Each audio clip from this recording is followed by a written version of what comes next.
Testing. Okay. Hi, everyone. Thank you so much for coming out today to the opening event of the Cats-in-Residence. Rhonda is going to give a brief talk, and I'm just going to introduce her real quick before she starts. So Rhonda Lieberman is a New York-based writer and contributing editor for Art Forum, where she diaries, where... I wrote this in my phone, and the autocorrect really screwed me over. Her diaries chronicle the good, the bad, and the tasteful. She has taught at Yale School of Art and, oh my God, this autocorrect.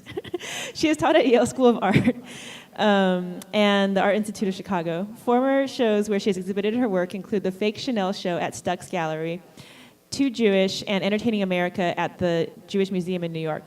She has only 2 cats named Mary Catherine Gallagher and Steve Harrington, and 1 dog named Rulo.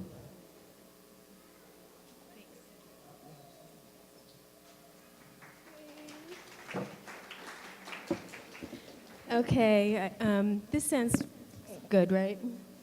Okay, it's impossible to compete with shelter cats. Nevertheless, I'm going to present some research and background for the project that brought them here today.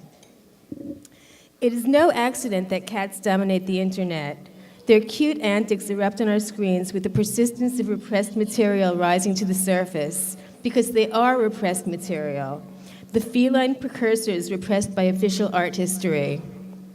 Until now, our knee-jerk anthropocentrism has blinded us to something any kitten could see. An entire movement, minimalism, was in fact actually made for cats. Minimalist icons are in fact cat toys and litter boxes. In his famous study of copycats, Harold Bloom caterwauled about the anxiety of influence that spurs artists to strongly misread, that is, forget to credit, their influences, while they nevertheless betray them with all kinds of clues, tracking litter all over the place. With the minimalists, we have discovered a feline influence so pervasive and so obvious, it's unbelievable that the Academy has never figured it out. What follows is a much-needed pedagogical intervention to demystify misreadings of minimalism that have circulated and even been funded by respectable institutions. So much discourse has been generated, and how wrong everyone has been. The first slide. Okay, let me. Okay. Is it?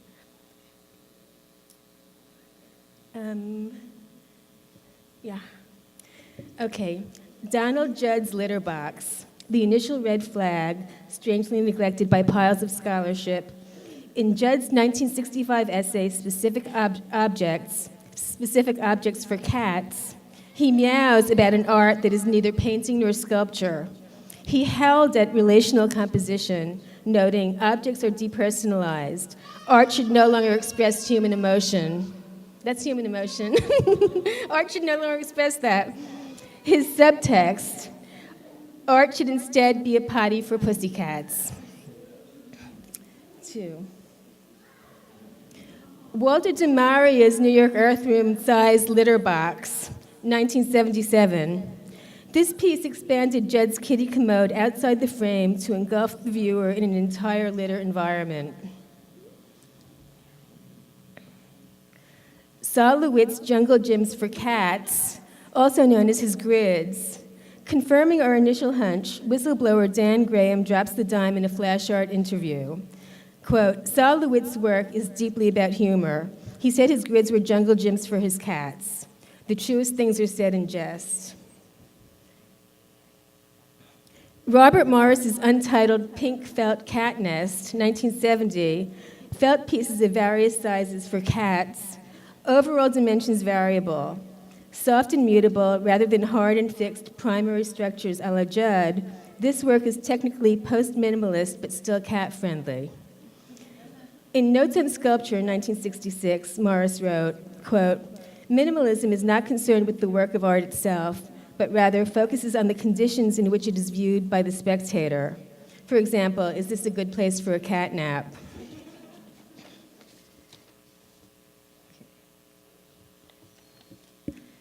Jackie Windsor, #1 rope scratching post, 1976, hemp and wood. Windsor's repetitive units allude to the balls of yarn kitty cats love to play with and invite feline modes of reception, clawing and climbing. Eva Hess's mid-1960s atelier was a cat jungle. Here is Hess's studio assistant with whom she often swatted around ideas for pieces.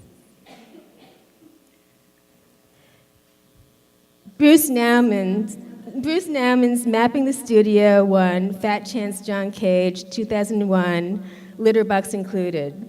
This piece features 7 large projections of footage shot at night in the artist's cluttered studio, a performance piece that broke through a block shared by artist and cat. What triggered this piece were the mice, said Naumann, nay Meowman.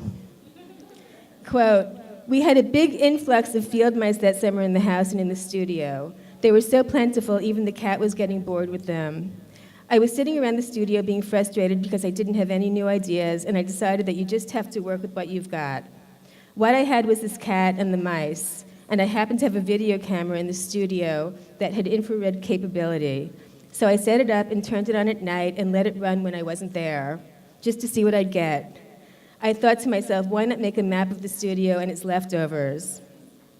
Containing a wealth of unexpected incident, mouse and moth, and a keen sensitivity to negative space, the piece expresses the absurdity of the artists and the cats' lives."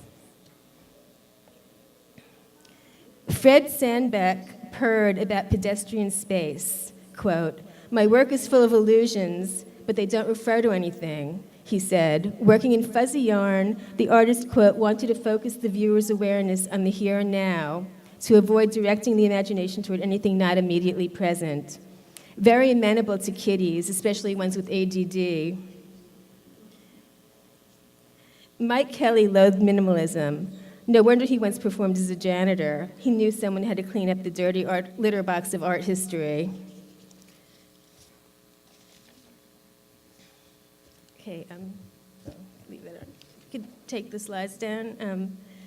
The Cats-in-Residence program debuted in the Cat Show I curated at White Columns in 2013.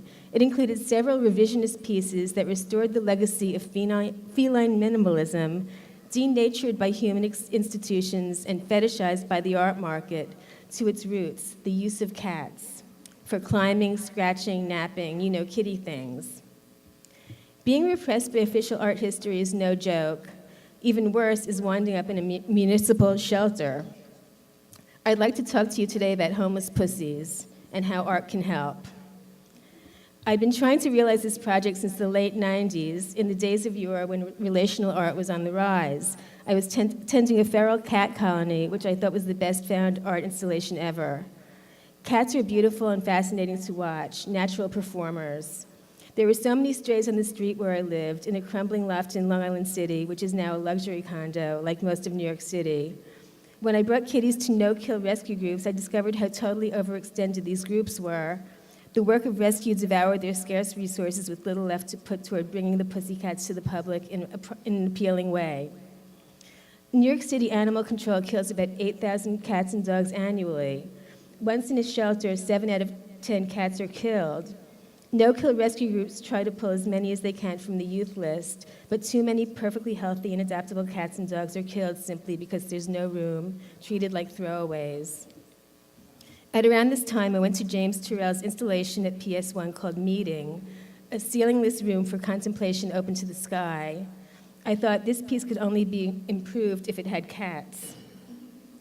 The cat colony already felt like an art installation, a great meditative space to hang out in. What if I could realize an actual installation that would also function as a much-needed public interface for a rescue group? Recognizing the need, Charles Eames said, is the primary condition for design. The piece would work on several levels. As relational art, it's not art about rescue, it's art as rescue. Like Rick's transactions that offer a service and create a situation, the Cats-in-Residence program actually has the function of facilitating rescue. It's a performance piece, like Vanessa Beecroft's installations with live models, but with pussycats. It's a meditative space like Turrell's Meeting, which was a pivotal inspiration, an open-ended space like the cat colony I attended on plein air, a Zen kitty garden. The cats exude a palpable sense of presence. Like Marina Abramovich without the branding. And it's no accident that live performance art like cat videos and cat cafes is having a heyday now. The capacity to be present is a scarce commodity made rare by the siren song of the internet and social media. Inside the cat aviary, designed by Freestyle and GeoWolf, we're inside the cage too. The gallery, like the art world, is zoo. The cats perform, but we're also being checked out by them, even playing with them. In relational aesthetics, Nicolas Bourriot writes, the artwork creates a social environment in which people come together to participate, or participate in this case, in a shared activity. Rather than an encounter between a viewer and an object, relational art produces intersubjective encounters, in this case, interspecies. And more importantly, he concludes, the role of artworks is no longer to form imaginary and utopian realities, but to actually be ways of living and models of action within the existing real. Every day, my inbox spews a deluge of sad animal news, petitions for animal welfare, horrors about factory farms, the dog meat trade, animal testing in labs, canned hunts, and the war against wolves, and that's just this morning.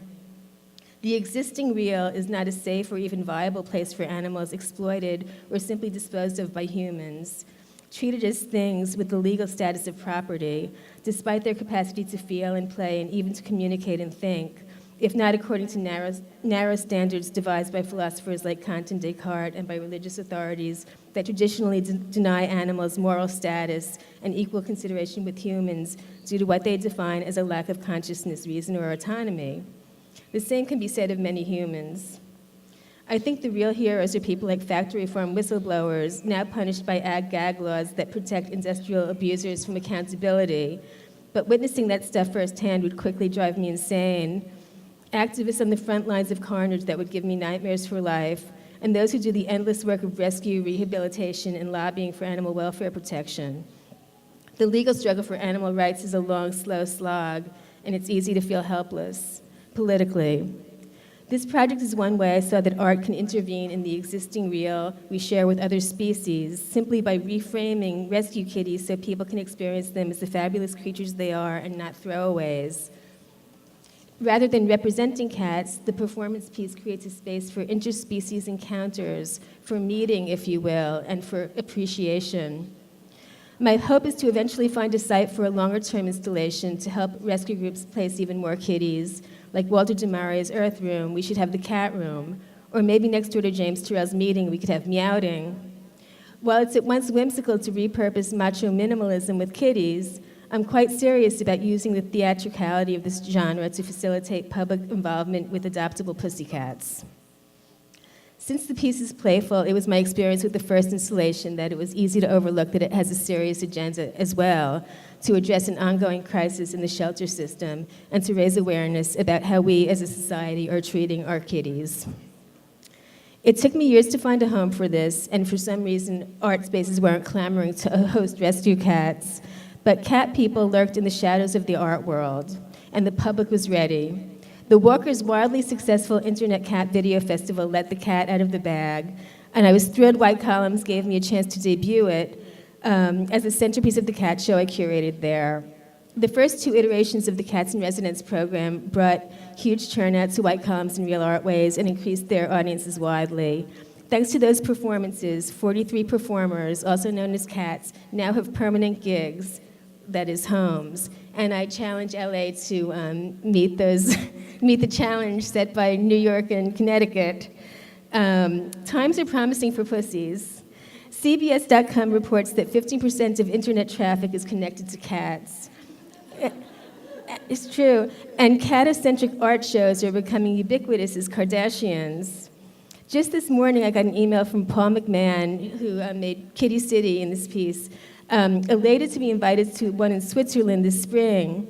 Guess what, he reports, cats are hot. All resistance falls before the advance of the Feline Liberation Front. Adopt or die, and don't forget to spay or neuter.